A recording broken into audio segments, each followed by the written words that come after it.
जय हिंद दोस्तों। 21 जुलाई 2025 भारतीय राजनीति में कुछ ऐसा होता है जो काफी अप्रत्याशित है। यूं तो भारत का संविधान ये कहता है कि किसी उपराष्ट्रपति को यानी वाइस प्रेसिडेंट ऑफ इंडिया को अगर अपने पद से इस्तीफा देना है तो राष्ट्रपति को एक लेटर लिख के ऐसा किया जा सकता है।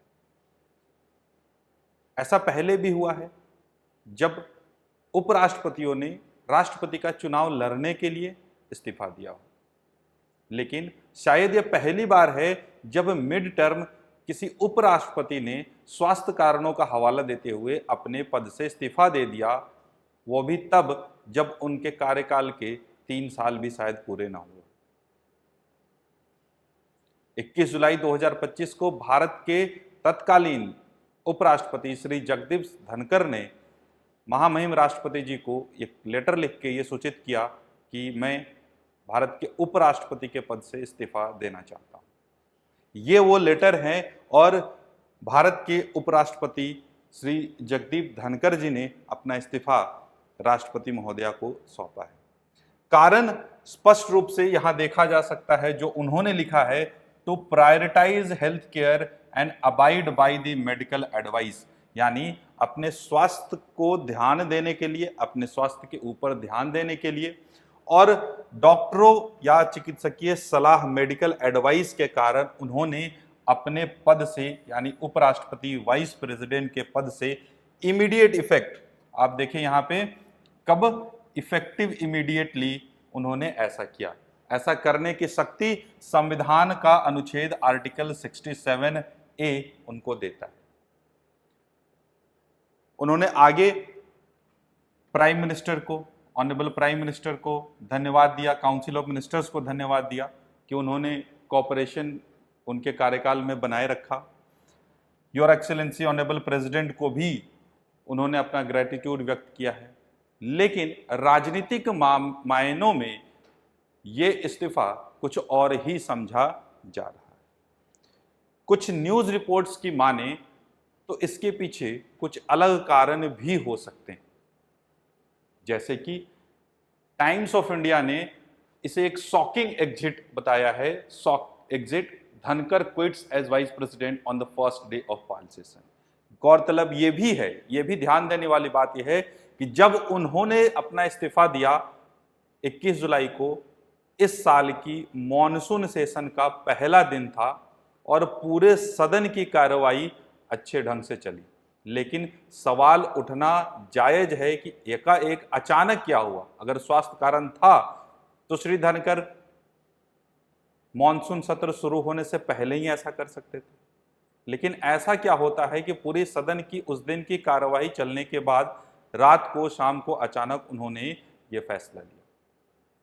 कुछ अन्य मीडिया रिपोर्ट जैसे एनडीटीवी ने इसे inside story what led to vice president exit Jagdeep Dhankhar से शॉक एग्जिट करके छापा है अपने ऑनलाइन प्लेटफॉर्म में। उन्होंने किसी फोन कॉल जो शायद सेंटर से किया गया हो उसका हवाला दिया है। एनडीटीवी की रिपोर्ट है। हिंदुस्तान टाइम्स ने more political opposition reacts to Jagdeep Dhankhar exit with speculations conspiracy theories. तो ऐसे मामलों में और खासकर ऐसी परिस्थितियों में जब कोई संवैधानिक पद धारण करने वाला व्यक्ति इस्तीफा देता है तो सवाल उठना लाजमी। हालांकि श्री धनखड़ का जो कार्यकाल रहा है कभी न कभी किसी न किसी चर्चा का विषय जरूर रहा, चाहे तो उनके कुछ बयान हो या सदन में कार्यवाही चलाने की बात हो। कभी विपक्ष के लोगों ने उन्हें पार्टीजन होने का उनके ऊपर आरोप लगाया हो। एक तथ्य की बात यह भी है कि कल ही यानी मॉनसून सेशन के पहले दिन ही उन्होंने भारत के एक न्यायाधीश जिनके ऊपर करप्शन के एलिजेड चार्जेस लगे हुए हैं, जस्टिस वर्मा, उनके रिमूवल का एक मोशन एक्सेप्ट किया जो 63 अपोजिशन मेंबर्स ने साइन किया। गौरतलब ये भी है, ध्यान देने वाली बात यह है कि एक ऐसा मोशन ऑलरेडी लोकसभा में सरकार द्वारा पेश किया जा चुका है। क्या कारण है जो श्री धनखड़ ने अचानक इस्तीफा देने का फैसला किया? हालांकि उनके शब्दों में यह स्पष्टता साफ साफ दिखाई देती है कि to abide by the medical advice and to give more care to his medical condition, अपने स्वास्थ्य कारणों। हालांकि एक और बात यह भी है कि 23 जुलाई को उनका एक दौरा सुनिश्चित था, एक टूर प्रेस्क्राइब्ड था, जिसे भी कैंसिल नहीं किया गया। सामान्य बात यह है कि अगर मुझे पता हो कि मेरे स्वास्थ्य कंडीशन, स्वास्थ्य की हालात ठीक नहीं है, तो क्या मैं अपने किसी दौरे को रद्द नहीं कर सकता? ये सवाल उठने लाजमी है। बहरहाल आज के अपने इस वीडियो में हम उन संवैधानिक प्रावधानों को देखेंगे जिसके कारण आज भारत में ऐसी पॉलिटिकल सिचुएशन इमर्ज हुई है। उन तथ्यों को देखेंगे, वाइस प्रेसिडेंट के बारे में संवैधानिक प्रोविजंस को देखेंगे, उनके कॉन्स्टिट्यूशनल पोजीशन को देखेंगे, जो अदर लॉज है वाइस प्रेसिडेंट के रिगार्डिंग, उनके फंक्शनिंग के रिगार्डिंग, उसे देखेंगे। चलिए दोस्तों, आज का हम अपना डिस्कशन शुरू करते हैं। जानते हैं कि भारत में वाइस प्रेसिडेंट यानी उपराष्ट्रपति की क्या अहमियत है, संविधान उनके बारे में क्या कहता है। भारत एक रिपब्लिकन कंट्री है, रिपब्लिकन गणराज्य है। भारत एक गणराज्य होने की, रिपब्लिकन होने की सबसे खास बात यह होती है कि भारत का हेड ऑफ द स्टेट, राज्य का मुखिया, प्रथम नागरिक यानी महामहिम राष्ट्रपति हमेशा चुने हुए व्यक्ति होंगे। संविधान यह स्पष्ट रूप से कहता है there shall be a president of India. कहने का तात्पर्य यह है कि बिना प्रेसिडेंट ऑफ इंडिया के भारत के संविधान और संवैधानिक ढांचे की कल्पना करना संभव नहीं है। लेकिन क्या हो जब राष्ट्रपति किन्हीं कारणों से उपलब्ध नहीं हो, या राष्ट्रपति ने स्वयं इस्तीफा दिया हो, या राष्ट्रपति के ऑफिस में कैजुअल वैकेंसी इमर्ज हो गई। ऐसी परिस्थितियों से सामना हो सके और ऐसी परिस्थितियों से डील करने के लिए संविधान ने उपराष्ट्रपति के पद का स्थापना किया। तो भारतीय कॉन्स्टिट्यूशन का, इंडियन कॉन्स्टिट्यूशन का आर्टिकल 63, अनुच्छेद 63 ये कहता है कि there shall be a vice president of India, there shall be a vice president of India. Shall का मतलब ये पोस्ट मैंडेटरी हो जाता है, इसमें कोई दो राय नहीं कि बिना वाइस प्रेसिडेंट के हमारा संविधान नहीं चल सकता। जिस तरीके से बिना राष्ट्रपति का संविधान नहीं चल सकता, उसी तरह से बिना वाइस प्रेसिडेंट का भी संविधान नहीं चलता। तो आर्टिकल 63 ये सुनिश्चित करता है कि there shall be a vice president of India. लेकिन वाइस प्रेसिडेंट का काम क्या है?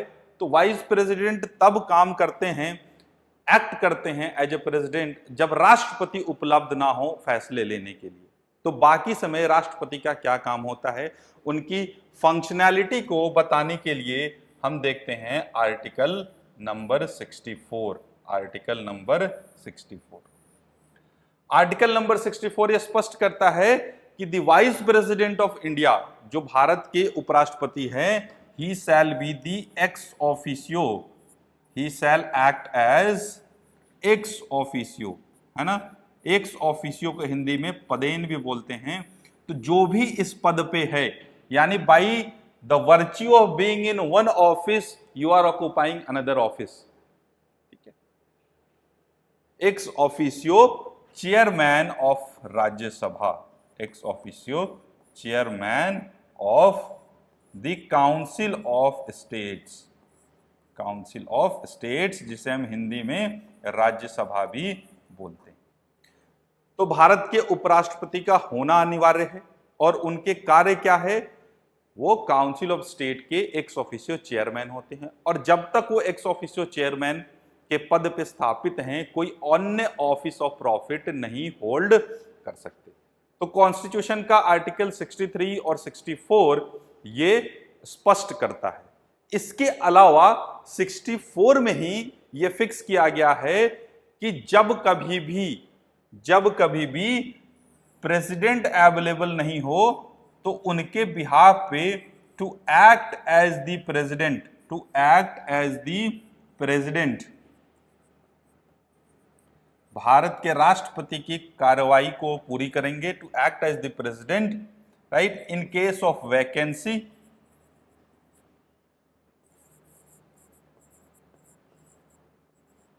और जब वो राष्ट्रपति की भूमिका निभा रहे हो, एक्टिंग प्रेसिडेंट के तौर पे काम कर रहे हो, उस दौरान वो राज्यसभा के चेयरमैन का पद नहीं संभालेंगे, और राज्यसभा के चेयरमैन के नाते जो भी अलाउंस, वेतन, भत्ते उन्हें मिलते हैं वो उस दौरान नहीं मिलेगी।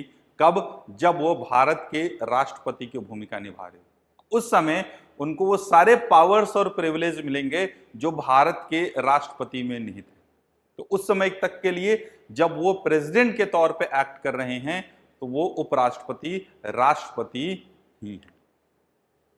ठीक है, तो कौन से ऐसे सिचुएशन हैं, कौन से ऐसे प्रावधान हैं जहां पे भारत के उपराष्ट्रपति राष्ट्रपति की भूमिका निभाते हैं? तो वो है आर्टिकल 65 में दिया हुआ। दो तरीके की चीज होती है, एक तो जब राष्ट्रपति के ऑफिस में कैजुअल वैकेंसी अराइज हो गई हो। कैजुअल वैकेंसी कैसे अराइज हो सकती है? Due to death of the president, जो प्रेसिडेंट इनकम्बेंट है उनकी डेथ हो गई हो, उन्होंने रिजाइन कर दिया हो। ध्यान देने वाली बात यह है कि जिस तरीके से वाइस प्रेसिडेंट यानी उपराष्ट्रपति राष्ट्रपति को लेटर लिख के रिजाइन करते हैं, उसी तरीके से राष्ट्रपति भी उपराष्ट्रपति को ही अपना लेटर लिख के रिजाइन कर सकते हैं।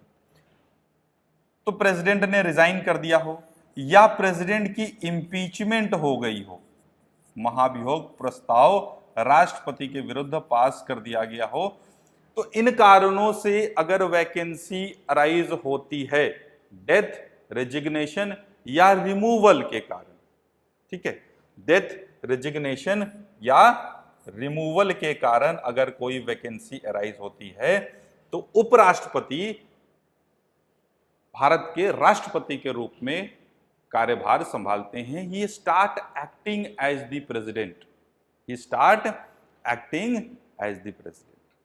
अब कॉन्स्टिट्यूशन यह भी कहता है कि इन कारणों से अगर राष्ट्रपति के ऑफिस में कोई वैकेंसी इमर्ज हुई है तो 6 महीने के अंदर नए राष्ट्रपति का चुनाव कराना अनिवार्य है। दूसरा एक सिचुएशन यह हो सकता है कि जो महामहिम राष्ट्रपति हैं वो अवेलेबल नहीं हैं, वो अपना कार्य करने के लिए अवेलेबल नहीं हैं, राष्ट्रपति जो हैं वो अवेलेबल नहीं है। इस समय भी उपराष्ट्रपति vice president shall act as the president, shall act as president until the president resumes his office, until the president resumes his office, वापस से अपनी ऑफिस को, ऑफिस के कार्यभार को संभाल नहीं लेते राष्ट्रपति, तब तक 1 दिन 2 दिन जितने भी दिन हो उपराष्ट्रपति राष्ट्रपति की भूमिका निभाएंगे। ठीक है, जब भी वो राष्ट्रपति की भूमिका निभा रहे हो सारे इमोलुमेंट्स मिलेंगे, कैसे? जो राष्ट्रपति के लिए सुनिश्चित किए गए हैं। उपराष्ट्रपति का चुनाव कैसे होगा, इलेक्शन कैसे होगा, इसके बारे में आर्टिकल 66 बताता है हमें। तो आर्टिकल 66 यानी अनुच्छेद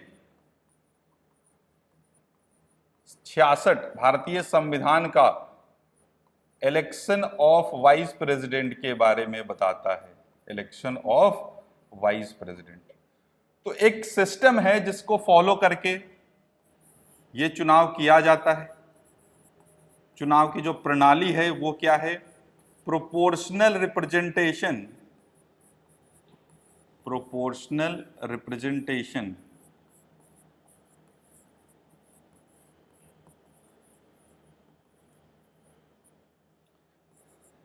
via single transferable vote, single transferable vote using secret ballot.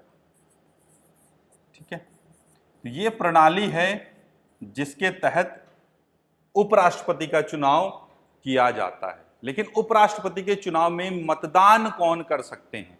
उपराष्ट्रपति के चुनाव में मतदान कौन कर सकता है? इलेक्टोरल कॉलेज क्या है? ध्यान दीजिएगा, जब राष्ट्रपति का चुनाव होता है तो राज्य के जो इलेक्टेड एमएलएज हैं, राज्य की विधानसभाओं के जो निर्वाचित सदस्य हैं, वो भी पार्टिसिपेट करते हैं, वो भी पार्टिसिपेट करते हैं। लेकिन यहां पे देखिए, वाइस प्रेसिडेंट के चुनाव में सिर्फ और सिर्फ मेंबर्स ऑफ पार्लियामेंट पार्टिसिपेट करते हैं। Members of parliament he participate करते हैं, चाहे वो लोकसभा के हों या राज्यसभा के। दोनों ही तरह के मेंबर्स पार्टिसिपेट करते हैं, लोकसभा के एंड राज्यसभा के।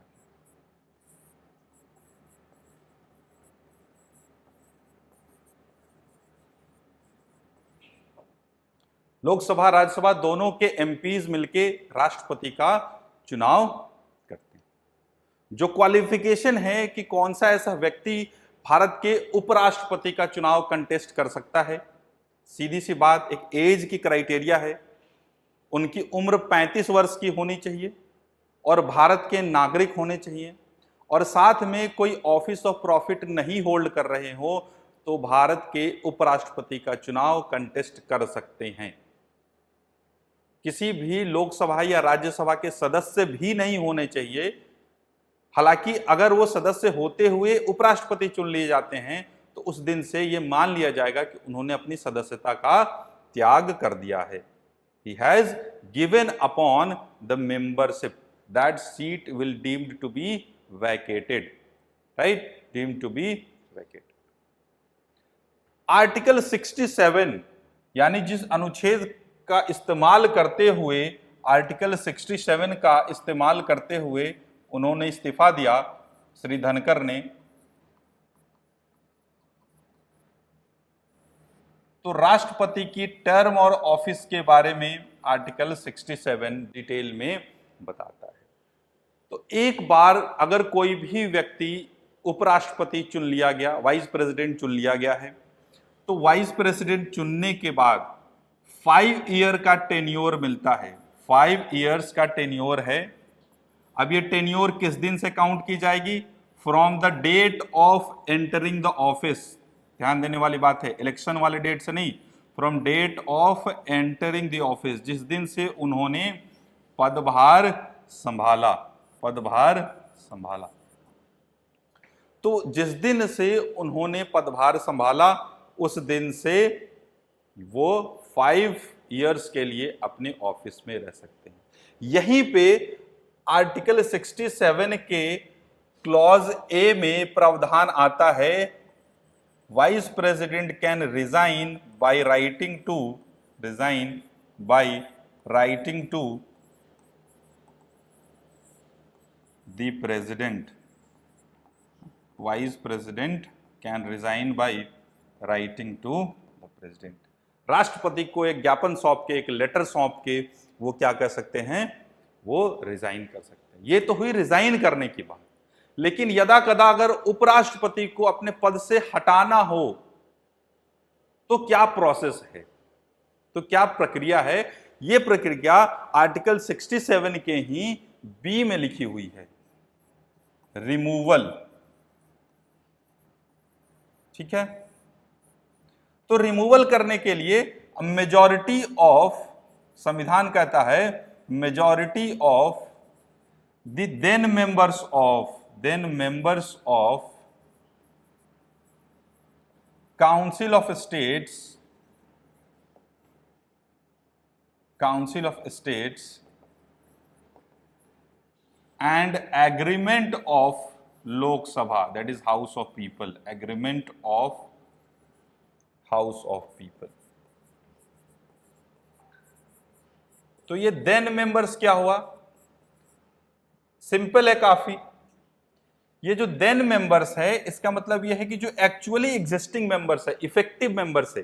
जैसे मान लेते हैं राज्यसभा की जो टोटल स्ट्रेंथ 245 है, लेकिन 10 सीटें उसमें से खाली है, किसी का डेथ हो गया, किसी ने रिजाइन कर दिया, तो जो वैकेंसी है हम उसको माइनस कर देते हैं, तो इफेक्टिव स्ट्रेंथ कितनी हुई 235। अब इसकी मेजॉरिटी निकाल लेंगे, तो राज्यसभा से उपराष्ट्रपति को हटाने के लिए जो प्रस्ताव पारित होगा, जो रेजोल्यूशन पारित होगा, उसकी मेजॉरिटी कितनी होनी चाहिए, तो इफेक्टिव मेजॉरिटी होनी चाहिए, इफेक्टिव स्ट्रेंथ से पास की जानी चाहिए। ठीक है, तो लेकिन लोकसभा में सिंपल एग्रीमेंट चाहिए, लोकसभा में इफेक्टिव मेजॉरिटी नहीं चाहिए।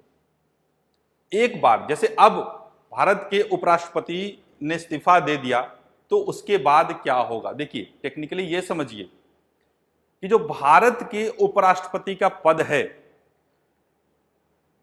आफ्टर रिमूवल, आफ्टर रेजिग्नेशन और रिमूवल क्या हो सकता है।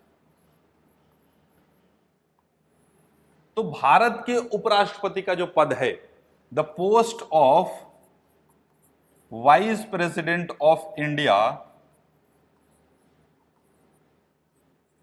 Is inspired from that of US. USA से लिया गया है। क्यों? क्योंकि वहां के संविधान का आर्टिकल 1 ये कहता है कि जो वाइस प्रेसिडेंट है, he will act as chairman of senate. वहां की अपर हाउस को सीनेट बोलते हैं, तो he will act as the chairman. इतनी ही सिमिलरिटी है। लेकिन अलग यह है कि एक बार जब यूनाइटेड स्टेट्स में वाइस प्रेसिडेंट प्रेसिडेंट की जगह एक्टिंग प्रेसिडेंट बन जाता है, उनकी डेथ या रेजिग्नेशन या इंपीचमेंट के बाद, तो बचे हुए पूरे टेन्योर को वाइस प्रेसिडेंट ही कंप्लीट करता है। तो वहां पे प्रेसिडेंट और वाइस प्रेसिडेंट दोनों का साइमल्टेनियसली हमेशा एग्जिस्ट करना मैंडेटरी है। मान लीजिए क्या हो, जब राष्ट्रपति की यूएस में अचानक से मृत्यु हो जाती है, वाइस प्रेसिडेंट आता है, वो 2 महीने काम करता है और उसने भी रिजाइन कर दिया, तो आपने प्रेसिडेंट का फ्रेश इलेक्शन नहीं कराया, because there is a fixed cycle of election of the president. Vice president also resigns, right. So in that situation आपको एक कॉन्टिजेंसी डेवलप हो जाती है। हमारे यहां ऐसी पॉसिबिलिटी नहीं है, क्योंकि वाइस प्रेसिडेंट जब प्रेसिडेंट का के रूप में एक्ट करते हैं, वो मैक्सिमम 6 मंथ्स के लिए हो रहा है, क्योंकि 6 मंथ्स के बाद प्रेसिडेंट का इलेक्शन फिर से हो जा रहा है। ठीक है, उस दौरान वाइस प्रेसिडेंट जो है वो प्रेसिडेंट एक्ट करेंगे। आपके मन में यह सवाल आता है कि यहां भी तो वाइस प्रेसिडेंट इस्तीफा दे सकता है। तो 1969 में एक एक्ट बना के पार्लियामेंट ने सुनिश्चित कर दिया कि एक समय जब प्रेसिडेंट और वाइस प्रेसिडेंट दोनों ही ऑफिस में वैकेंसी हो जाए, तो उस समय पे भारत के मुख्य न्यायाधीश यानी चीफ जस्टिस ऑफ इंडिया राष्ट्रपति का कार्यभार संभाल लेंगे, और 6 महीने के अंतर हमने राष्ट्रपति का इलेक्शन करा ही लेना, वो तो ऑब्वियसली हो ही रहा। उपराष्ट्रपति के लिए, वाइस प्रेसिडेंट के लिए ऐसी कोई बाउंडेशन संविधान ने नहीं बनाई है ना। तो आर्टिकल 68 इसके बारे में बात करता है कि what happens after the resignation और removal, what happens after the resignation और रिमूवल। ठीक है, तो अगर तो टेन्योर खत्म होने वाला है, 5 इयर्स का टेन्योर खत्म होने वाला है, तो fresh election should be conducted, fresh election should be conducted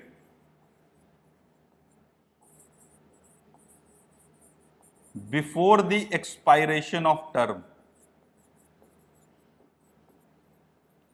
जो 5 साल का टेन्योर दिया, उससे पहले फ्रेश इलेक्शन कंडक्ट हो जाना चाहिए। इन केस ऑफ रेजिग्नेशन,